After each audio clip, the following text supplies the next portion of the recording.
Hi hello నమస్తే welcome to Telugu 360. గతంలో నుండి కూడా చూస్తా ఉన్నాము, నిరుద్యోగులు తెలంగాణ రావడానికి మన నిధులు మన నియామకాలు ఏదైతే తెచ్చుకున్నామో బీఆర్ఎస్ గత పరిపాలన 10 సంవత్సరాల పరిపాలనలో నిరుద్యోగులకి అన్యాయం జరిగింది. మళ్ళీ కాంగ్రెస్ గవర్నమెంట్ వచ్చినా కూడా మళ్ళీ ధర్నా చేసే పరిస్థితి వచ్చిందంటే ఏ విధంగా ఉందో చూడొచ్చు. నిరుద్యోగులను ఏ విధంగా ఉపయోగించుకొని ఇప్పుడు మళ్ళీ రోడ్డు మీద పడేసిన పరిస్థితి అయితే కనబడుతుంది. మరి ఈ రోజు వాళ్ళు ధర్నా ఎందుకు చేస్తా ఉన్నారు, అసలు నిరుద్యోగులు మళ్ళీ రోడ్డు మీద ఎందుకు ఎక్కాల్సిన పరిస్థితి వచ్చిందని తెలుసుకునే ప్రయత్నం అయితే చేద్దాము. చెప్పండి బ్రదర్, అసలు ఏంటి మీరు మళ్ళీ రోడ్డు మీదకి ఎందుకు వచ్చారు, ఈ రోజు ధర్నా ఎందుకు చేపడతా ఉన్నారు? నమస్తే అన్న.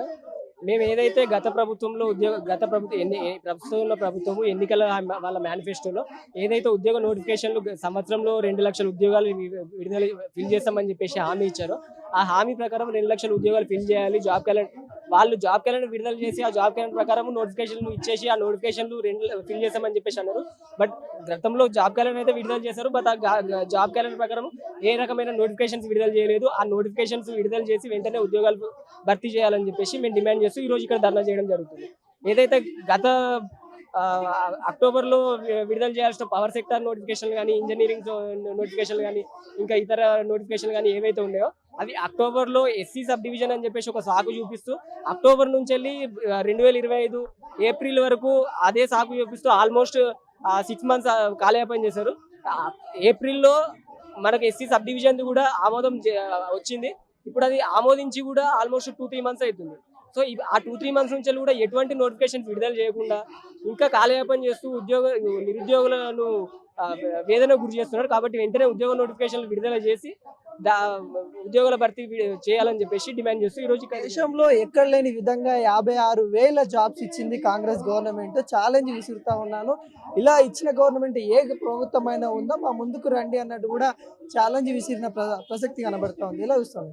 ఉద్యోగాల భర్తీ అనేది ఎవరో విడుదల చేసిన నోటిఫికేషన్లకు వీళ్ళు వచ్చి అపాయింట్మెంట్ లెటర్లు మాత్రం ప్రతిరోజు ఎక్కడో ఒక దగ్గర ఒక మీటింగ్లు పెట్టుకొని ఆ మీటింగ్ లో ఉద్యోగాలు సంపాదించిన వాళ్ళందరినీ అక్కడికి పిలిపించి అపాయింట్మెంట్ లెటర్లు చేతిలో పెట్టి మేము ఉద్యోగాలు ఇచ్చినామని చెప్పేసి చెప్పినంత మాత్రాన వీళ్ళు భర్తీ చేసినట్టు కాదు. అది గత ప్రభుత్వం ఇచ్చిన ఏదైతే 2022లో ఇచ్చిన నోటిఫికేషన్లు ఏవైతే ఉన్నాయో అది అప్పటి నుంచి వెళ్ళి ఇప్పటి వరకు అదే కాలయాపన చేస్తూ 2025లో అపాయింట్మెంట్ ఆర్డర్లు ఇస్తూ మేము అన్ని ఇప్పుడు ఫిల్ చేసామని చెప్పేసి చెప్తున్నారు తప్ప వీళ్ళు వచ్చిన తర్వాత విడుదల చేసి వీళ్ళంతటా వీళ్ళు ఫిల్ చేసిన నోటిఫికేషన్లు కానీ ఉద్యోగాలు కానీ ఏవి లేవు. కాబట్టి వీళ్ళు వచ్చిన తర్వాత విడుదల చేసిన నోటిఫికేషన్లు ఏవైతే ఉన్నాయో అవి మాత్రమే వీళ్ళ అకౌంట్లోకి వస్తాయి తప్పి గత గవర్నమెంట్ విడుదల చేసిన నోటిఫికేషన్లకు మేము అపాయింట్మెంట్ లెటర్లు ఇచ్చి మేము ఫిల్ చేసామని చెప్తే అది మాత్రం కరెక్ట్ కాదు.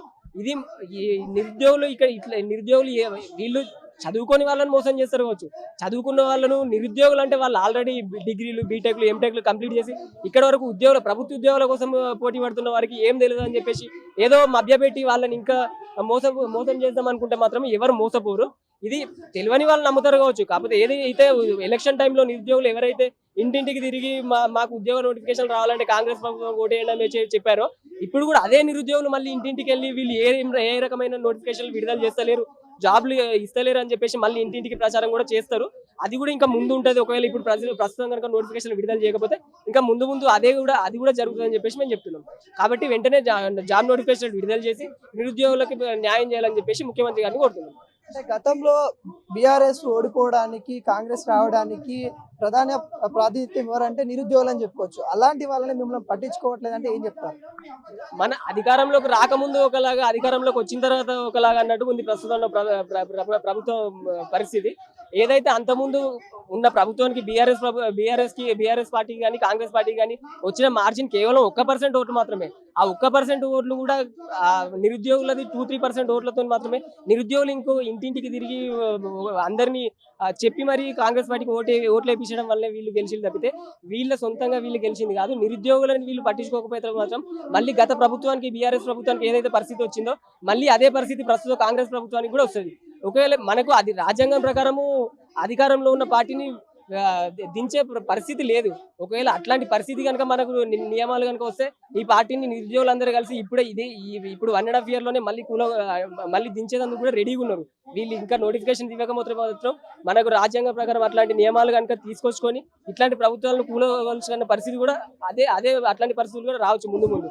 కాబట్టి వీళ్ళు వెంటనే నోటిఫికేషన్ విడుదల చేసి ఒక నిరుద్యోగుల పరిస్థితి అనే కాదు, తెలంగాణలో చూస్తే ఏ రకమైన ఏ సెక్టర్ లో ఉన్న ప్రజల పరిస్థితి అయినా ఇట్లా అమలు చేయలేని హామీలన్నీ ఇచ్చి ఆ హామీలను మేము చేయలేము, మమ్మల్ని చంపుక తింటారా, మమ్మల్ని ఏం చేసుకుంటారు, కోసుక తింటారా అని చెప్పేసి మాట్లాడి అది కరెక్ట్ పద్ధతి కాదు. ఇవన్నీ వీళ్ళు ఏదైనా ఉంటే ముందే ఆలోచించుకొని దాని ప్రకారం వీళ్ళు ఏదైతే మన తెలంగాణ ఎకనామికల్ కండిషన్ ఎట్లున్నది, తెలంగాణ ఫైనాన్షియల్ కండిషన్ ఎట్లున్నది, జియోగ్రఫికల్ కండిషన్ ఇవన్నీ చూసుకొని వాటికి తగ్గట్టుగా హామీలు ఇచ్చి ఆ నెరవేరే హామీలను మాత్రమే ఇచ్చి వీళ్ళు చేస్తే బాగుండు. కానీ అట్లాంటివి కాకుండా మన కర్మ కొద్ది ఇష్టం వచ్చినట్టు అమలు చేయలేని హామీలు అన్ని ఇచ్చి సంవత్సరంలో 2 లక్షల ఉద్యోగాలు ఫిల్ చేస్తాము అని చెప్పి వీళ్ళు ఇప్పటివరకు ఒక్క నోటిఫికేషన్ కూడా కొత్త నోటిఫికేషన్ కూడా ఇవ్వకుండా కాలయాపన చేస్తూ దానికి మళ్ళీ మేము గత ప్రభుత్వం ఇచ్చిన నోటిఫికేషన్లో అపాయింట్మెంట్ లెటర్ మాత్రం వీళ్ళు ఇస్తూ మేము ఫిల్ చేసినామని చెప్పుకోవడం బాధాకరంగా ఉన్నది.